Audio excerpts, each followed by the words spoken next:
Hello আমার প্রিয় sweet cute বন্ধুরা, কেমন আছো তোমরা? নিশ্চয়ই আমার গল্পগুলো শুনে শুনে খুব সুখ নিচ্ছ আর আনন্দে আছো। তোমাদের আনন্দ দিতেই তো আমি নিয়মিত তোমাদের জন্য নতুন নতুন ভিডিও নিয়ে হাজির হই। তো তোমরা যারা এখনো আমার চ্যানেলটি সাবস্ক্রাইব করোনি, তাহলে প্লিজ আমার চ্যানেলটি সাবস্ক্রাইব করে দাও। তো বন্ধুরা আর দেরি করো না, জলদি ভিডিওটিকে লাইক দিয়ে চ্যানেলটি সাবস্ক্রাইব করে দাও। রিহাম ওনার কাছে মাঝে মাঝে গিয়ে মনের বাসনা পূরণ করে আসতো। একদিন রিহাম ওনার ওই দুটোতে একটু বেশি করছিল। উনি বললেন, বেশি করো না, দাগ হয়ে যাবে, তোমার আঙ্কেল দেখে বুঝতে পারবে বলে একটা হাসি দিলেন। আন্টি আঙ্কেলের কথা বলাতে রিহাম জিজ্ঞাসা করলো, আচ্ছা আপনাদের কি রোজ রোজ ইচ্ছে পূরণ করা হয়? উনি মুচকি হেসে বললেন, শয়তান, একটা বাচ্চা ছেলে তুমি। উনি রিহামকে বললেন, আমি আর তোমার আঙ্কেল রোজ রোজ করি কি করি না তা দিয়ে তোমার কি দরকার? আর কি করার কথা বলছো তুমি?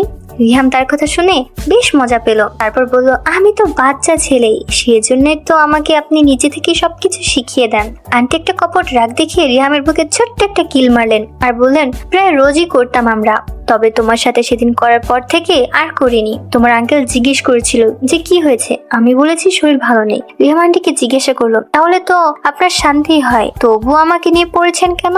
উনি বললেন, একটা ছোট ছেলে আমাকে সুখ দিচ্ছে, এর একটা উত্তেজনা দেয়, সেজন্য তোমাকে দেখলেই কেমন যেন গরম হয়ে উঠি আমি আজকাল।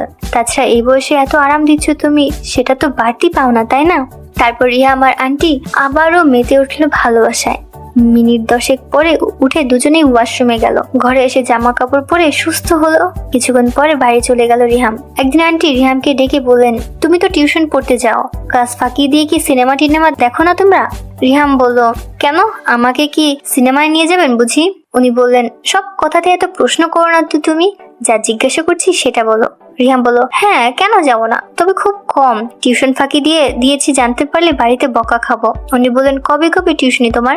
রিহাম বলল, পরশু একটা টিউশনি আছে, স্কুল থেকে সরাসরি টিউশন করে আসি বাড়িতে। উনি বললেন, পরশু টিউশন ড্রপ করো, তোমাকে নিয়ে একটা জায়গায় যাব, মজা হবে, তুমি স্কুল থেকে বেরিয়ে দাঁড়াবে, আমি চলে যাব।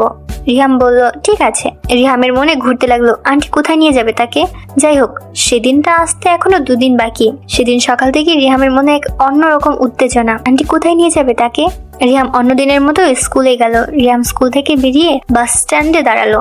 একটু পরে একটা ট্যাক্সি এসে দাঁড়ালো। ভেতর থেকে আন্টি বললেন, উঠে এসো। রিহাম ট্যাক্সিতে উঠে খেয়াল করলো আন্টি দারুণ সেজেছে, একটা হলুদ রঙের পাতলা শাড়ি পরেছে, একটা পারফিউমের গন্ধ পেল রিহাম। রিহাম আন্টিকে জিজ্ঞাসা করলো, কোথায় যাচ্ছি আমরা? উনি বললেন, কাছেই, আমার এক বন্ধুর বাড়িতে, চলো না, বেশ মজা হবে। রিহাম বলল, আপনার বন্ধু আমাকে দেখলে কি ভাববে? আন্টি বললেন, সে তোমায় ভাবতে হবে না। রিহাম আর কিচ্ছু বললো না। একটু পরেই একটা ফ্ল্যাট বাড়ির সামনে ট্যাক্সি দাঁড়ালো। তারা লিফটে করে 7 তলায় উঠলো। আন্টি একটা দরজায় বেল দিলেন। কয়েক সেকেন্ডের মধ্যেই এক ভদ্র মহিলা দরজা খুলেন। উনি বলেন, ও তোরা এসে গেছিস, আয়, তুমি তো রিহাম, এসো এসো। রিহাম ড্রয়িং রুমে বসলো। নতুন আন্টির সঙ্গে রিহামের আন্টির পরিচয় করে দিল। ওর নাম নেহা, আমার অনেক দিনের বন্ধু। নেহা আন্টি বললেন, তোমার নিশ্চয়ই খিদে পেয়েছে, দাঁড়াও খাবার আনি। উনি উঠে ভেতরের দিকে গেলেন, সঙ্গে রিহামের আন্টিও গেলেন। রিহাম দুজনের চলে যাওয়ার দিকে দেখছিলেন পেছন থেকে, মানে দুজনেরটা মেপে নিল রিহাম। রিহামের আন্টি থেকে সামান্য মোটা নেহা আন্টি। রিহাম তখনও বুঝতে পারছিল না এখানে কেন নিয়ে এলো আন্টি। একটু পরেই 2 আন্টি খাবার প্লেটে করে নিয়ে ঢুকলেন। টেবিলে নিচু হয়ে প্লেটগুলো রাখার সময় রিহাম নতুন আন্টির সালোয়ার কামিজের ভেতর দিয়েই তার ওই দুটো দেখতে পেল। রিহামের আন্টি রিহামের পাশে বসলেন, আর অন্যদিকে সিঙ্গেল সোফায় নেহা আন্টি। খেতে খেতে রিহামের আন্টি তার বন্ধুকে বলল, আর একটু কোল্ড ড্রিঙ্কস নিয়ে আয় তো প্লিজ। নেহা আন্টি উঠে কোল্ড ড্রিঙ্কস আনতে গেল। রিহাম আন্টি রিহামের দিকে আর একটু সরে এসে একটা হাত রিহামের ওখানে রাখলেন। রিহাম অবাক হয়ে তাকালো ওনার দিকে আর বলল, আপনার বন্ধু চলে আসবে তো এক্ষুনি। উনি হাতটা রিহামের ওটার উপরে ঘষতে লাগলেন। রিহামও একটু সাহস পেয়ে ওনার উপরে হাত রাখলেন। এবার আন্টি ওই দুটোতে ছুঁয়ে দিলেন রিহাম। আন্টি রিহামের সাথে আরো কাছে সরে এলেন। এই সময় হঠাৎ নেহা আন্টি ড্রয়িং রুমে ঢুকলেন। তাকিয়ে রইলেন রিহামের দিকে। রিহাম হাত সরিয়ে নিয়েছে, কিন্তু আন্টি রিহামের ওটার উপর থেকে হাত সরালেন না। আন্টি রিহামকে বলতে লাগলেন, জানো রিহাম, নেহার বর বিদেশে থাকে, বছরে একবার দেশে আসতে পারে, ওরও তো কিছু চাহিদা আছে, বোঝোই তো কিসের চাহিদা। এই বলে আন্টি রিহামের উপর হাত বোলাতে লাগলো। ইতিমধ্যে নেহা আন্টি রিহামের পাশের সোফায় এসে বসেছেন। রিহাম ওনার দিকে তাকিয়ে আছে। উনি রিহামের দিকে তাকিয়ে একটা অদ্ভুত দৃষ্টিতে তাকিয়েছিলেন। রিহাম এসব তো এই টাইপের বইতে পড়েছে, নিজের জীবনে এসব হবে কোনো দিন কল্পনাও করতে পারেনি রিহাম। রিহামের ওটার উপরে হাত রেখে রিহামের আন্টি বললেন, সেজন্য তোমাকে আনা, আমার নিজের জিনিসটা ওর সঙ্গে শেয়ার করতে চাই, পারবে না? কথা বলতে বলতে নেহা আন্টির হাত ধরে তাকে ওই সোফায় নিয়ে এসে রিহামের অন্য পাশে বসিয়ে দিলেন রিহামের আন্টি। নেহা আন্টি রিহামের পাশে এসে বসতেই রিহাম ওনার উপরে একটা হাত ধীরে ধীরে বোলাতে লাগলেন। ওনার চোখ বন্ধ, নিঃশ্বাস ভারী হয়ে আসছে। বন্ধুরা, তোমরা কি জানো এখন তোমাদের সাথে সাথে আমারও নিঃশ্বাস ভারী হয়ে আসছে? রিহামের আন্টি রিহামের দিকে মুখ করে ঘুরে বসলেন। ওনার ওই দুটোতে রিহামের হাত নিয়ে গেলেন। রিহাম তার অন্য হাতটা দিয়ে নেহা আন্টির কাঁধটা জড়িয়ে ধরলেন। নেহা আন্টির চোখ খুলে রিহামের চোখের দিকে তাকিয়ে রয়েছেন। চোখের দৃষ্টি অদ্ভুত। নিজের ঠোঁটটা নিজেই কামড়ে ধরেছেন নেহা আন্টি। রিহামের দুদিকে দুই সুন্দরী আন্টি। রিহাম তাদের ইচ্ছা পূরণ করতে হবে, এটা ভেবে রিহামের একটা কেমন যেন হয়ে উঠছে তখন। এবার নেহা আন্টিও রিহামের দিকে এগিয়ে আসলেন। ওদিকে রিহামের আন্টি রিহামকে আরো উত্তেজিত করে তুলছেন। রিহাম নেহা আন্টির দিকে একটু একটু করে ঘুরছে, তাই রিহাম আর আন্টিকে কিছু করতে পারছে না। যা করার উনিই করছেন। বন্ধুরা, এটা ভেবেই আমার কেমন কেমন যেন একটা ইচ্ছা জেগে উঠছে। রিহামের আন্টি রিহামকে জিজ্ঞাসা করলো, তুমি আজ কিছু করছো না কেন? আমার সঙ্গে যখন করো তখন তো অনেক কিছুই করো। নেহা আন্টি বললো, তোর বাচ্চা প্রেমিক বোধহয় ঘাবড়ে গেছে আমাদের দুজনকে একসাথে পেয়ে। এটা বলেই হাসি দিলেন। নেহা আন্টির কথা শুনে রিহামের রাগ হলো। রিহাম মনে মনে বলল, দাঁড়াও দেখাচ্ছি কি করি। একথা বলেই নেহা আন্টিকে এতটাই উত্তেজিত করে ফেললো যে নেহা আন্টি আর থাকতে পারছিল না। তারপর নেহা আন্টি রিহামের পরনে যা ছিল খুলে ফেললো। নেহা আন্টি বললেন, দেখ এখন এটার কি অবস্থা করেছি আমরা দুজন মিলে। বলেই দুজনে খিলখিল করে হেসে উঠলো। তারপর রিহাম নেহা আন্টি আর তার নিজের আন্টিকে একদম শান্ত করে দিল। তারা দুজনেই রিহামের কাছ থেকে অনেক সুখ পেয়েছে। নেহা আন্টি রিহামের আন্টিকে বলল, তুই তো রিহামকে একদম পাকিয়ে ফেলেছিস। তখন রিহামের আন্টি একটা মুচকি হাসি দিয়ে বললেন, ও তো অনেক আগে থেকেই পেকে গিয়েছে, আমি শুধু কিছু নতুন নিয়ম কায়দা শিখিয়েছি।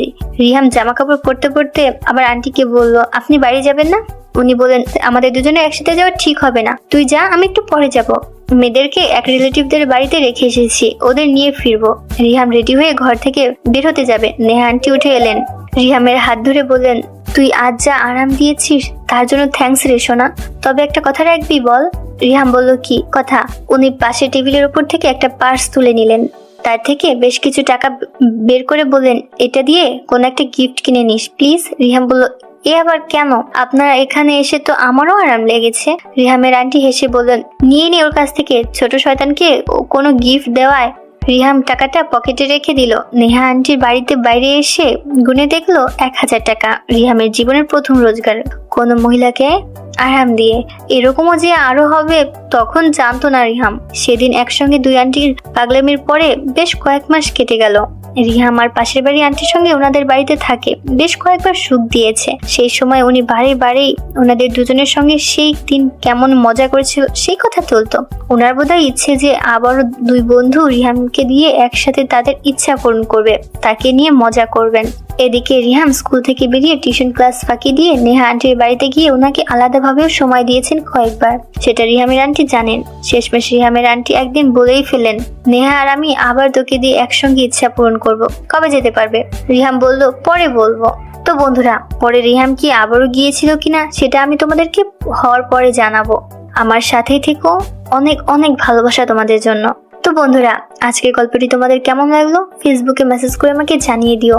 আর আমার চ্যানেলের অন্যান্য গল্পগুলো শুনে এসো। আর অবশ্যই ভিডিওতে একটি লাইক দিয়ে চ্যানেলটি সাবস্ক্রাইব করে দিও প্লিজ। তোমরা সবাই অনেক অনেক ভালো থেকো আর নিয়মিত আমার গল্পগুলো শুনবে, কিন্তু আমি নিয়মিত তোমাদের জন্য মজার গল্প নিয়ে আসবো। আর ফেসবুকে আমার সাথে আড্ডা দিতে জলদি ডেসক্রিপশনে দেওয়া লিঙ্ক থেকে ফেসবুকে আমাকে মেসেজ দাও। বাই।